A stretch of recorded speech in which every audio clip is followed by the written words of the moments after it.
بسم اللہ الرحمن الرحیم۔ معجزہ ایسے خلاف معمول عمل کو کہتے ہیں جس سے بلائی اور سعادت کی طرف دعوت دی جاتی ہے۔ یہ دعویٰ نبوت کی دلیل کے طور پر پیش کیا جاتا ہے۔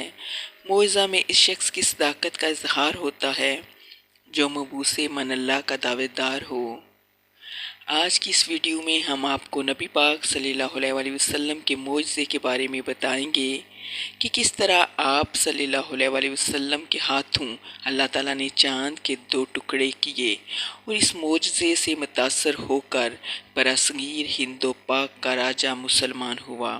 اور اس ویڈیو میں یہ بھی بتائیں گے کہ برصغیر پاک و ہند میں اسلام کی پہلی مسجد کس نے بنائی۔ ویڈیو کا باقاعدہ آغاز کرنے سے پہلے آپ سے درخواست ہے کہ آپ ہمارے چینل زادرہ کو سبسکرائب کریں اور ویڈیو کو لائک کریں۔ جب حضور صلی اللہ علیہ وسلم سے چاند کو 2 ٹکڑے کرنے کا مطالبہ کیا گیا تو لوگ کوئی ابو قبیس پر موجود تھے اور چاند اس وقت کوئی ہیرا کے اوپر تھا۔ جب آپ صلی اللہ علیہ وسلم نے اس کی طرف اشارہ فرمایا تو وہ اس طرح 2 ٹکڑوں میں تقسیم ہوا کہ اس کا ایک ٹکڑا کوئی ہیرا کے دائیں جانب اور دوسرا اس کے بائیں جانب چلا گیا۔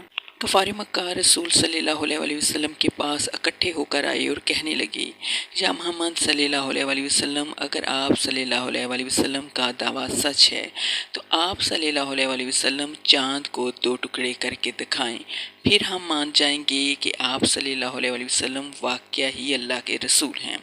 پیغمبر خدا صلی اللہ علیہ وسلم نے فرمایا کہ اگر میں تمہارے لیے یہ کام کر دوں تو کیا تم سب امان لے آؤ گے؟ وہ سب بولے، جی ہاں۔ اس رات چاند کی 14ویں تاریخ تھی اور چاند پوری آب و تاب کے ساتھ جگمگا رہا تھا۔ پیغمبر خدا صلی اللہ علیہ وسلم بارگاہ الہی میں سجدہ ریز ہوئے اور اپنے پروردگار سے عرض کیا کہ اے پروردگار، یہ لوگ مجھ سے معجزہ طلب کرتے ہیں، میری مدد فرما۔ بس آپ صلی اللہ علیہ وسلم کی دعا مستجاب ہوئی اور چاند 2 ٹکڑوں میں تقسیم ہو گیا۔ رسول خدا صلی اللہ علیہ وسلم نے ایک ایک مشرک کو آواز دی اور کہا کہ دیکھو، چاند 2 ٹکڑوں میں تقسیم ہو گیا ہے، اب گواہی دو کہ اللہ ایک ہے اور میں اس کا رسول ہوں۔ مشرکوں نے اپنی آنکھوں سے یہ معجزہ دیکھا لیکن ان کے کفر میں اضافہ ہو گیا۔ وہ کہنے لگے، یہ جادو ہے۔ ان میں سے ایک نے کہا، اگر وہ جادو کر سکتے ہیں تو تم پر کر سکتے ہیں، تمام روئے زمین والوں پر تو نہیں۔ چنانچہ جب آفاق سے مسافر وہاں آئے اور انہوں نے چاند کے 2 ٹکڑے ہونے کی خبر دی تو ابو جہل نے کہا، یہ پرانا جادو ہے۔ یہ معجزہ قرآن پاک میں بھی بیان کیا گیا ہے اور آیت مبارکہ میں ابو جہل کے کلمات کی طرف بھی اشارہ موجود ہے۔ ارشاد خداوند متعال ہوتا ہے، قیامت قریب آ گئی اور چاند ٹکڑے ہو گیا، اگر وہ کسی نشانی کو دیکھتے ہیں تو منہ پھیر لیتے ہیں اور کہتے ہیں کہ یہ تو پرانا جادو ہے۔ پیغمبر خدا صلی اللہ علیہ وسلم ان کی باتوں سے پریشان ہو کر گھر چلے گئے۔ جناب خدیجہ علیہ السلام نے آپ صلی اللہ علیہ وسلم کا استقبال خوب گرم جوشی سے کیا۔ وہ بہت خوش تھی اور کہنے لگی، اے اللہ کے رسول صلی اللہ علیہ وسلم، میں نے مکان کی چھت سے آپ صلی اللہ علیہ وسلم کا معجزہ دیکھا۔ پیغمبر خدا صلی اللہ علیہ وسلم مسکرائے اور فرمایا، اللہ نے کسی بھی نبی کو ایسا معجزہ نہیں دیا جیسا مجھے عطا کیا ہے۔ یہاں پر میں آپ کو بتاتی چلوں کہ چاند کے معجزے کو شکل قمر بھی کہتے ہیں۔ نبی گرامی صلی اللہ علیہ وسلم کے اشارے پر چاند کے 2 ٹکڑے ہونے کا منظر ہندوستان کی مختلف ریاستوں کے مہاراجوں نے بھی دیکھا۔ وہ اس حیرت انگیز واقعے کی وجوہات جاننے کے لیے متحرک ہوئے، چنانچہ وہ خود یا ان کے نمائندے تحقیقات کرتے ہوئے بالآخر رسول خدا صلی اللہ علیہ وسلم کی بارگاہ اقدس تک جا پہنچے اور نور اسلام سے منور ہوئے۔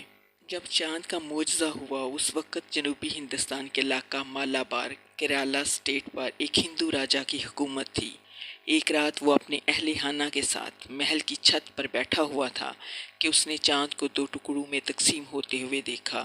یہ منظر دیکھ کر اسے اپنی آنکھوں پر یقین نہ آیا۔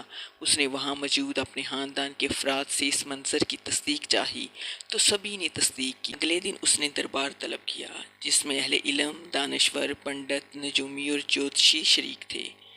مہاراجا نے ان سے چاند کے 2 ٹکڑے ہونے کا واقعہ بیان کیا، تحقیق و تصدیق کا حکم دیا۔ انہوں نے اپنی اپنی تحقیق و جستجو کے بعد چاند کے 2 ٹکڑے ہونے کی تصدیق کی اور بتایا کہ یہ اللہ کے نبی صلی اللہ علیہ وسلم کا معجزہ ہے، جس کا ذکر ہماری کتابوں میں یوں ہے کہ سرزمین عرب پر ایک نبی پیدا ہوں گے جن کی انگلی کے اشارے سے چاند کے 2 ٹکڑے ہو جائیں گے۔ انہوں نے کہا کہ ہمارے خیال میں سرزمین عرب پر وہ نبی پیدا ہو گئے ہیں اور چاند کا یہ معجزہ انہی کے اشارے پر ہوا ہے۔ مہاراجہ یہ سن کر بہت متاثر ہوا، لیکن مزید اطمینان کے لیے اپنے بیٹے کو عرب بھیجنے کا ارادہ کر لیا۔ بس اس کا جوان سال بیٹا 100 مسلح افراد کے ساتھ روانہ ہوا۔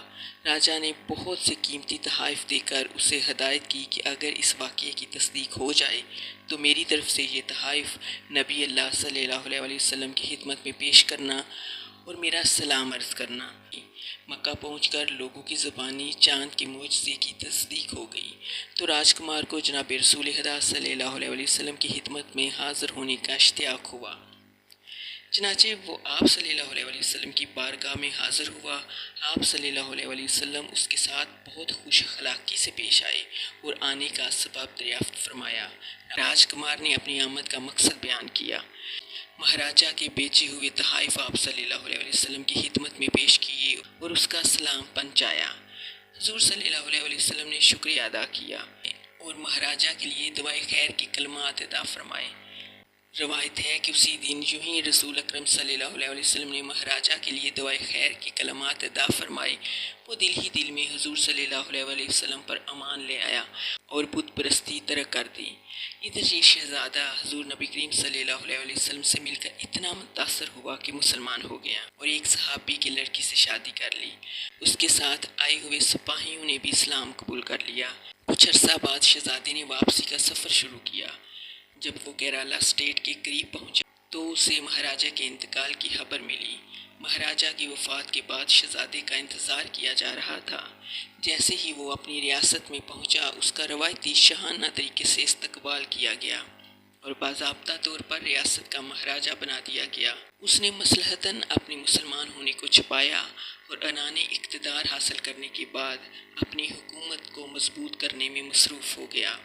جب ہر طرف سے اطمینان حاصل ہوا اور حکومت پر گرفت مضبوط ہو گئی تو اس نے اور اس کے ساتھیوں نے مسلمان ہونے کا باقاعدہ اعلان کر دیا اور لوگوں کو بھی اسلام قبول کرنے کی دعوت دی۔ چنانچہ ان کی ترغیب اور تبلیغ سے بہت سے لوگ ایمان لے آئے۔ نوجوان مہاراجہ کا مسلمان ہونا اس کے باپ کا مرہون منت تھا۔ اگر وہ چاند کے معجزے کے واقعے کی تصدیق کرنے کے لیے اسے عرب نہ بھیجتا تو حضور نبی کریم صلی اللہ علیہ وسلم کی نظری عنایت سے محروم رہتا اور دائرہ اسلام میں داخل نہ ہو سکتا۔ صحابی رسول صلی اللہ علیہ وسلم ہونے کی حیثیت سے پہلا مسلمان حکمران ہونے کا اعزاز بھی اسی کے حصے میں آیا۔ اس کے باپ کے لیے بھی حضور نبی کریم صلی اللہ علیہ وسلم نے خیر کے دعائیا کلمات عطا فرمائے تھے۔ اسی لیے غالب گمان یہ ہے کہ حضور نبی کریم صلی اللہ علیہ وسلم کی نبوت پر غائبانہ امان لا کر وہ بھی ایک عظیم مرتبے پر فائز ہو چکا تھا۔ اس نے مہاراجہ کو مسجد بنانے کا خیال آیا اور اس نے ایک مسجد تعمیر کروائی جس کا نام چیرامن رکھا گیا۔ یہ برصغیر پاک و ہند کی پہلی مسجد ہے جو کیرالہ میں اکرا کلام کے مقام پر تعمیر کی گئی۔ یہ علاقہ ساحل سمندر سے منسلک ہے اور مالابار کہلاتا ہے۔ یہاں پر اس وقت بھی مسلمانوں کی اکثریت ہے جو راسخ العقیدہ ہیں۔ جانے سے پہلے اس ویڈیو کو لائک کریں اور کمنٹس میں اپنی رائے کا اظہار کریں۔ چینل کو سبسکرائب کریں۔ اللہ ہم سب کا حامی و ناصر ہو، الہ آمین۔